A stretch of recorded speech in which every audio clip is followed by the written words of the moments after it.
Midterm elections now less than a month away. The latest polls show our next guest's Senate seat headed Republican, but in this political climate, it's still anyone's race. Joining us is Senator Kit Bond of Missouri, our old friend, Squawk Box guest host several times in the past, and now we're in your country now. Well, Joe, Becky, and Carl, welcome to St. Louis. We're delighted to have you. Jim, I've been trying to get on with Jim, and now we finally, Jim's running the show today. It's a pleasure to be with you. Yeah. And there's a lot of great things going on in Missouri and in St. Louis, and we want to talk about the China hub, international trade, jobs, all those great things. You want to talk about politics? I do. I always do with you. But can we get? I think that was, the China hub is a big project, and I know you've worked with Senator McCaskill on that. Maybe you could tell us just a little bit about it before we. Well, the China hub is it's a big idea. The North St. Louis area around Lambert is wide open for bringing international air freight, and for the last 2 years, we've had a bipartisan federal, state, local group with civic leaders in St. Louis, educational leaders, labor leaders who've been very active in helping us recruit China airline. We hope they'll be coming in early next year. We think that is going to be a big boost for our economy, not only jobs in distribution, but offering export markets. And exports, as the president said, are the way we're going to get out of this recession. Are you worried hearing about all this currency talk and the currency wars that are heating up? I feel very strongly that the last thing Congress should be doing is telling China what its currency policy should be. We've got trade issues. We've got trade issues with everybody. We've got some intellectual property and trade barrier problems. We should not be messing with international currency or the valuation of the yuan. I am concerned that were Congress to do something really inappropriate, like mandating the Chinese yuan raise be raised, that could interfere with it. That's the one thing that could mess us up. I'd rather see our dollar stop devaluing. Mm-hmm. Why are you looking at him? I was looking at you. I thought I saw your eyes.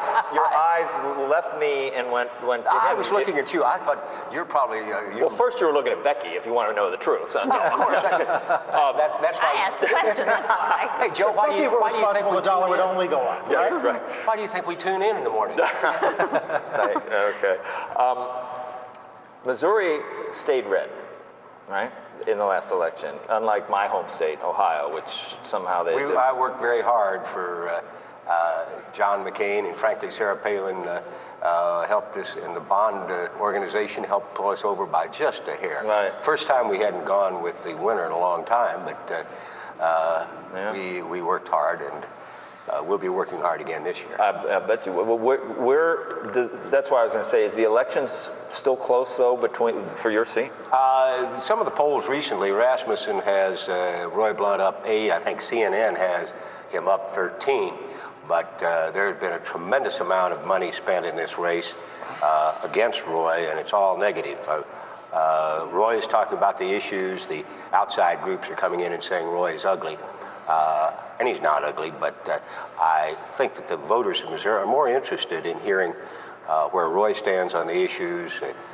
He thinks the people of Missouri, by 2-1 in August, voted to say no to Obamacare, a really overwhelming vote that despite what Robert Gibbs, the White House press secretary, and leader Harry Reid said, it does mean something in Missouri.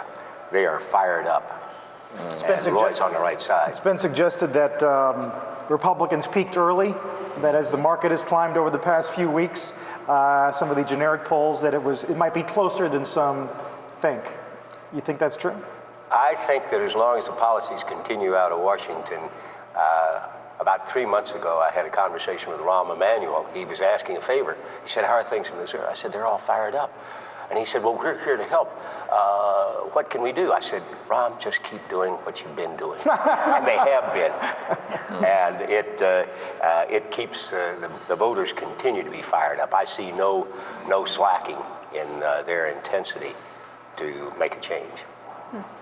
Yeah, I've seen you wonder whether, I mean, elections as they get closer, things tighten up typically. No, they inevitably will. But the slightest glimmer is going to be seized on by either side. A point difference from the prior poll is going to be either tightening up or not. But we're going to know in 3 weeks or so, I guess, at this point. Carl, a couple of 10 points up or down in the Dow and the S&P, that's not going to affect the average voter. They want jobs. They don't see the jobs. Small businesses out here are scared to death. They're not hiring. I said, is it the uncertainty? They said, no, it's the certainty.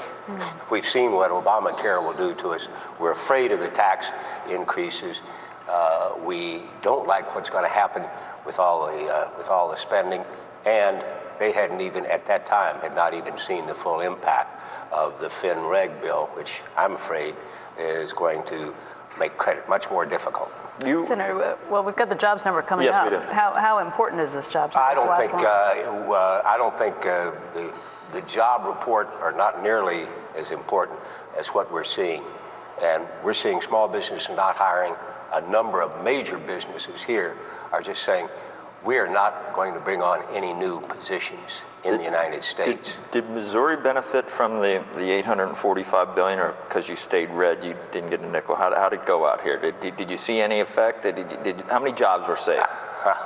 Jobs saved? I don't know. We've still got 9+ percent unemployment. You know what money flowed in here, don't you? I mean, as a senator? Very little. Very little. It went to hiring government employees. The stimulus really, I call it the spendulous bill, really created job growth in the Washington metropolitan area, the one area that doesn't need it. They put it into social programs, and they put it into planning for a light rail project, a high-speed rail project that'll never get off the ground. They've created a lot of work among railway consultants. If you're a railway consultant, you want a piece of that high-speed rail. But if you're expecting to see high-speed rail, don't count on it. Do you have any thoughts on whether that was $845 billion well spent? It was a big bill. The econometric models say it had some impact. It's controversial how big that impact was, so that's kind of where I am on this. So, I just wanted to say this was supposed to be a politics-free zone. I don't know how you sneaked in here, but I was trying to do it. I was trying to I tossed you the ball on China Hub. Yeah, I dropped it. No, you know as well as I do, it's important for the Fed to be on the sidelines in politics, and I do want to maintain that. By the by, we stopped the tremendous crash that was coming in late 2008 because the Fed's action pumping $2+ trillion into the economy.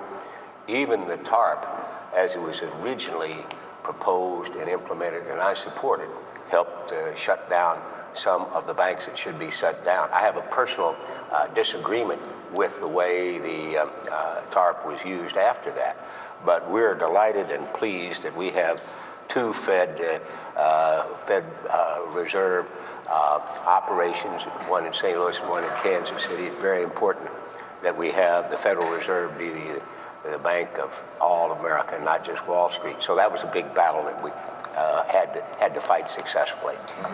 And I do appreciate your help on that, Senator. And so you're leaving the Senate after many years. How do you feel? I feel very honored and pleased to have been able to serve.